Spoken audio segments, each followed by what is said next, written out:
This is one that Mary Kay requested me to do. This was written in 1931 by Jane Audrey. In a vine-covered shack in the mountains, bravely fighting the battles of time, lives the dear one who's weathered my sorrow. In that silver-haired daddy of mine. If I could recall all the heartache, dear old daddy, I'd hold you to bed. If I could erase those lines from your face and bring back the gold to your head, oh, if God would but grant me the power just to turn back the pages of time, I'd give all I own if I could put a tone to that silver-haired daddy of mine. Many days you have toiled for the family, providing the needs of our home. And since God called our mothers in heaven, you've been fighting life's battles alone. If I could recall all the heartache, dear old daddy, I'd hold you to bear. If I could erase those lines from your face and turn back the gold to your head, oh, if God would but grant me the power just to turn back the pages of time, I'd give all I own if I could but atone to that silver-haired daddy of mine. Now I know it's too late, dear old daddy, to repay for the heartaches and care, but dear mother waits for you in heaven. She will cherish and comfort you there.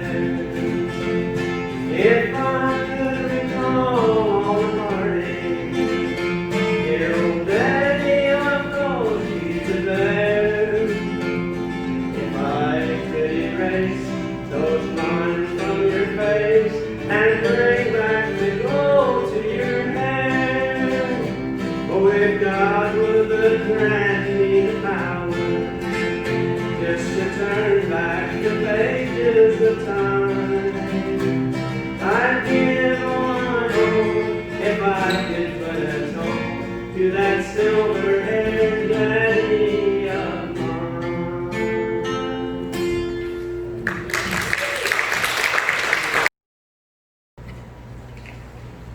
Joshua 24, starting in verse 13, and we'll go through 18.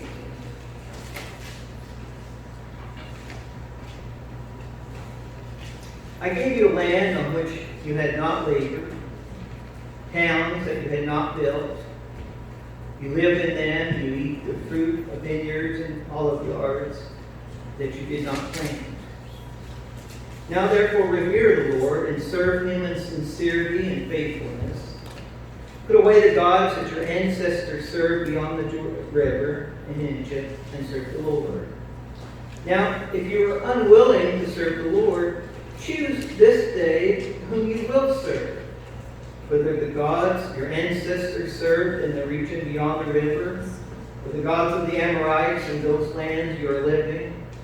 But as for me and my household, we will serve the Lord. And then the people answered, Far be it from us that we should forsake the Lord to serve other gods. For as the Lord our God who brought us and our ancestors up from the land of Egypt, out of the house of slavery, who did those great signs in our sight. He protected us all along the way that we went, and among all the peoples through whom we passed. And the Lord drove out before us all the peoples, the Amorites who live in the land. Therefore we also will serve the Lord, for he is our God. Let's bow in prayer. Lord Well, Joshua was a successor of Moses. And God used Joshua in a mighty way to lead the people and Canaan, the promised land that they looked forward to for so long. And Joshua experienced God working in wonderful ways. He saw God hold back the Jordan River where they could cross over into Canaan. You remember the song that we sing. He saw God cause the walls of Jericho to fall down. He saw amazing, amazing things that God did in his lives and the lives of his Israel there.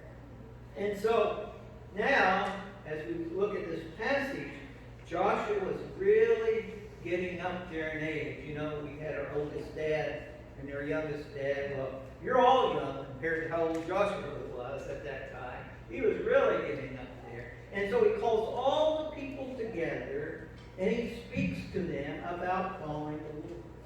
And he tells them how they should follow. And he says, if you don't feel right about that, choose today who you will follow. But then he said some wonderful words. He says, but as for me and my household, we will serve the Lord. Isn't that a neat statement? As for me and my household, we will serve the Lord. Now, this was written in the Bible so many years ago. And yet, the applications and the truths that we see in this passage still be applied to our lives today. Whether you're hearing your father or a mother or someone else, you know, we can apply these truths. And 3 points I want us to look at is how he calls for a remembrance. He calls them to remember some things. And then after that, he calls them to respond. Make a commitment, a decision on what you're going to do. And then after that, we see the reply of the people. So a remembrance, a response, and then the reply of the people.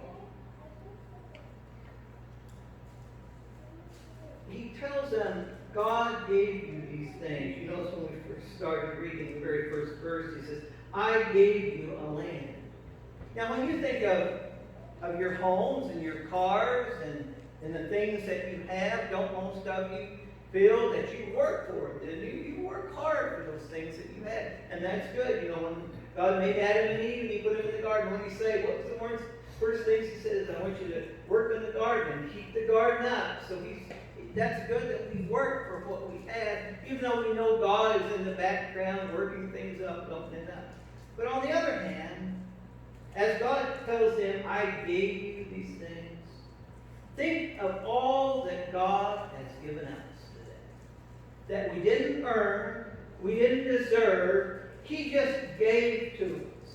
Think about that. God offered his love to us. Did we earn it? Did we really deserve it? No, he offered it to us. He expressed his love. And out of that love, he gave us his son, his only begotten son, Jesus did. And from Jesus, we've experienced his mercy, his forgiveness, his restoration with our Heavenly Father, and his salvation eternal. What did he do? He offered those things to us. He gave those things to us by us accepting him in faith. And from those things, God gave us eternal hope and the eternal promise of heaven. Until that day comes, he's offered us his daily presence. He's offered us a life, and life more abundant. Where did all those things come from? Did we earn them? Did we deserve them? No, none of those things. It came from his love, his grace, his unmerited favor. We look over our lives, and every one of us could sing that song, Count Your Blessings. We've been blessed, and we've been blessed, we've been blessed some more. God can look at our lives and say, I gave you these things. There was a minister who was raised by his aunt because his mom passed away at an early age.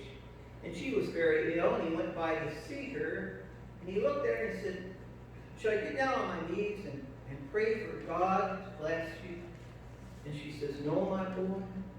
Get down on your knees and thank God because he has us.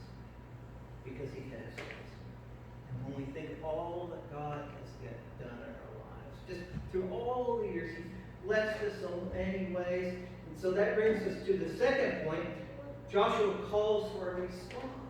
Concerning all that God had done in their life, he says, have reverence for God, serve Him in sincerity and faithfulness. But whatever you do, he says, today decide. Today make a commitment. Today decide who you're going to follow. And Joshua says, as for me and my household, we'll follow the Lord. And what struck me about that, what stood out about that statement he makes is, he starts with himself. He makes it personal. Do you notice that? As for me and my household. He didn't just say, as for my household, they're going to follow the Lord. He says, as for me and my household. When I start with myself, and when you start with yourself, then and our relationship with God, things work out a lot better, don't they? Then we can make a difference in the lives of others. I remember talking to a man many years ago, and he's always a kind man to me, and I was talking to him. He's out in the front yard, and I was talking to him about the Lord and going to church, And he told me, he says, I really appreciate it that my family's in church. I appreciate that church means so much to them. But as for me, I'm going fishing, he said. And off he went, and I think that might have been the last week at that kind of discussion. That was how he looked at things. But Joshua says, as for me and my household, we're to serve the Lord. A lot of people say maybe someday. Others say almost you persuaded me. But Joshua says, as for me and my household, we'll serve the Lord. There's a minister relating a story that happened to me. Many years ago, there was a man in a town, and the townspeople and everybody around the town would point to him and say, that would be the last person you'll ever see in church, right? He had that type of reputation. It was enough time ago that he owned a saloon. It's kind of like the saloons you see on the westerns, It was a rough place. And so he wasn't about to go to church today. Everybody could tell you that. Much to the pastor's astonishment, one day that man came into the church, into the pastor's office, and says, I want to become a Christian, and I want you to show me the way. Now, why would someone like that say that? Well, the man's wife had become a Christian several years ago, and he'd been observing the change that it brought about in her life. And he told the preacher, she has something I don't have. She has something I don't have, and I want what she has. You see the difference it makes when we can look at our own lives and says, as for me, I'll serve the Lord. That starts making effect on others. It really, whether you're here today, your father or mother, a grandparent, friends of others, when we can start with our own personal life and say, it's for me, I'll serve the Lord. It has this effect on others around us. There was a man with the last name of Taylor, and it was his wedding day. And for some reason, that morning, the Lord really dealt with him, really convicted him that this new life that he's about to start, he needed to start this new life by turning his life over to the Lord. And so he made that decision, and this really shocked his wife-to-be, and they got married, and eventually she too accepted the Lord and started living for the Lord, and they had a Christian home, a Christian-based family, and they raised their kids in the Lord. In time, his grandson grew up, and his grandson was named Hudson Taylor, and he became one of the most famous foreign missionaries of all time. Of all time. Now, what if that man on his wedding morning was said, no, Lord, no, I just don't want to think about this today. This is my wedding day. What if he would have made another decision and turned away from the Lord? What would have happened in the family life and his grandson's life? There's a rippling effect when we can say, as for me, I'll serve the Lord, and see how it affects others. Holy influences from the right choice flood down through the generations. And they do a good and untold good. So you never know the difference your life is making to your children and to your grandchildren and to those that come. Joshua says, as for me and my household, will serve the Lord. And he calls them to have a reverence for God, a sincerity in following God, a faithfulness of following God. And he was willing to stand by himself if it meant that and say, you all decide what you want to do. You all make your decisions. You've got a lot of different places and a lot of different directions you could go, but we're going to serve the Lord. And I thought about the world today. The world is full of different opinions. Is that right? Turn on the news and switch around the channels and hear how many different opinions you hear about the same thing, right? It's full of different opinions. Then you've got your friends' lives that you hear what they're going through. You've got your kids' lives that you hear what they're going through. And then you've got your life and your work and all you're going through. That's a lot. That's a lot going on. And a thought came to me. What if we just, kind of like Joshua here, stopped and thought, I have an audience of one. I have an audience of one, my Lord. What difference would that make in our lives, do you think? If we thought, that's who's really watching. Well, for one, it'd challenge us, wouldn't it? When we think what I'm saying, what I'm doing, it's the Lord that's my audience. He's really watching me. Think of the challenge that would bring into your life, but also think of the calmness that it brings to our lives. If we stopped and we thought, what really matters? Am I following up? Am I serving Him? I really have an audience. One, if we could take that apart, think of the difference then that we can make to others around us. Well, that brings our third point, verse 16, the reply of the people. They said, be it far from God that we should not follow Him too. And they mentioned all the things that He did in their lives. And they said, we're going to follow God just like you said you're going to follow Him. And Joshua really pinned them down. He says, are you sure? Think about the past and your faithfulness. Are you sure? They said, yes, we're going to follow the Lord. And they did, and so He passed away, and also the elders that came after Him. But here's what they said. They said, God has brought us out of Egypt. He's helped set us free and brought us to this place in our life. And Jesus says today, if the Son shall set you free, you shall be free indeed. He sets us free from the guilt of sin, from the penalty of sin, and from the power that sin has over our lives, so He can set us free from other things that are pulling us down from being the person that God wants us to be. And then they went on to say, and He did great signs in our sight. And Murray has written, faith expects from God what is beyond all expectations.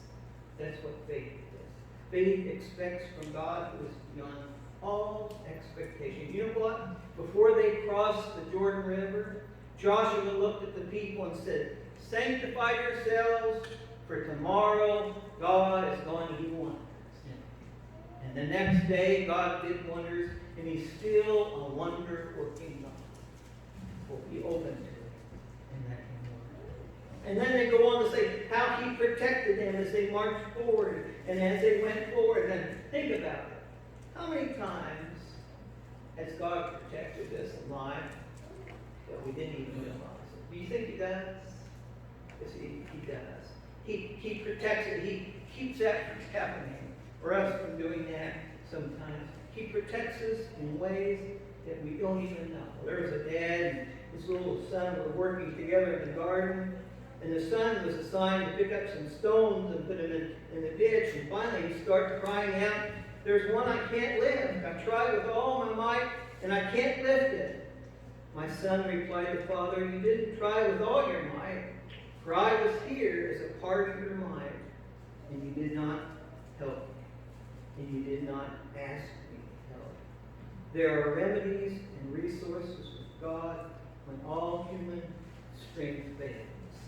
He helped them and delivered them and got them through, often when they didn't even realize it. Today, you have a Heavenly Father. A Heavenly Father, you know, as I was reading earlier, so many people say a lot of people didn't have the perfect Father.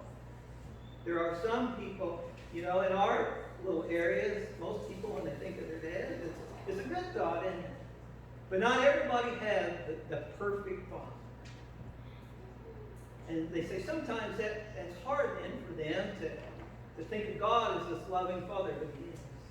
He's a loving Father that cares for you more than will ever go on this side of heaven. He loves you.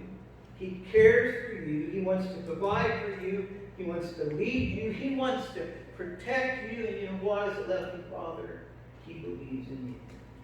He believes in what you can accomplish. He really does.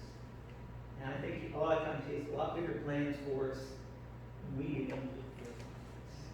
If we'll just open up our lives to Him. You remember riding in your car when you were young, and you pull up late at night at the house, and what would your parents do sometimes? When your brothers or sisters fell asleep in the car, and the parent would pick them up, carry them in the house, and put them to bed, and what happened? When they woke up, there they were in their own bedroom. Someday, our Heavenly Father is going to call us home to be with Him. And I truly believe it's going to be the same way. We'll open up our eyes, and there we'll be in our Heavenly Home. We have a loving Father. And like Joshua said here this morning, He calls us to stop and remember all that He's done for us. Then He calls us to respond and decide who will we follow, and to make that commitment and that decision. What will our reply be? They said, oh yes, we'll follow the Lord. Will that be ours today? Will we say today, Lord, take my life and use it, mold and make me into the person you want me to be? Let's each make that decision this morning as we're singing.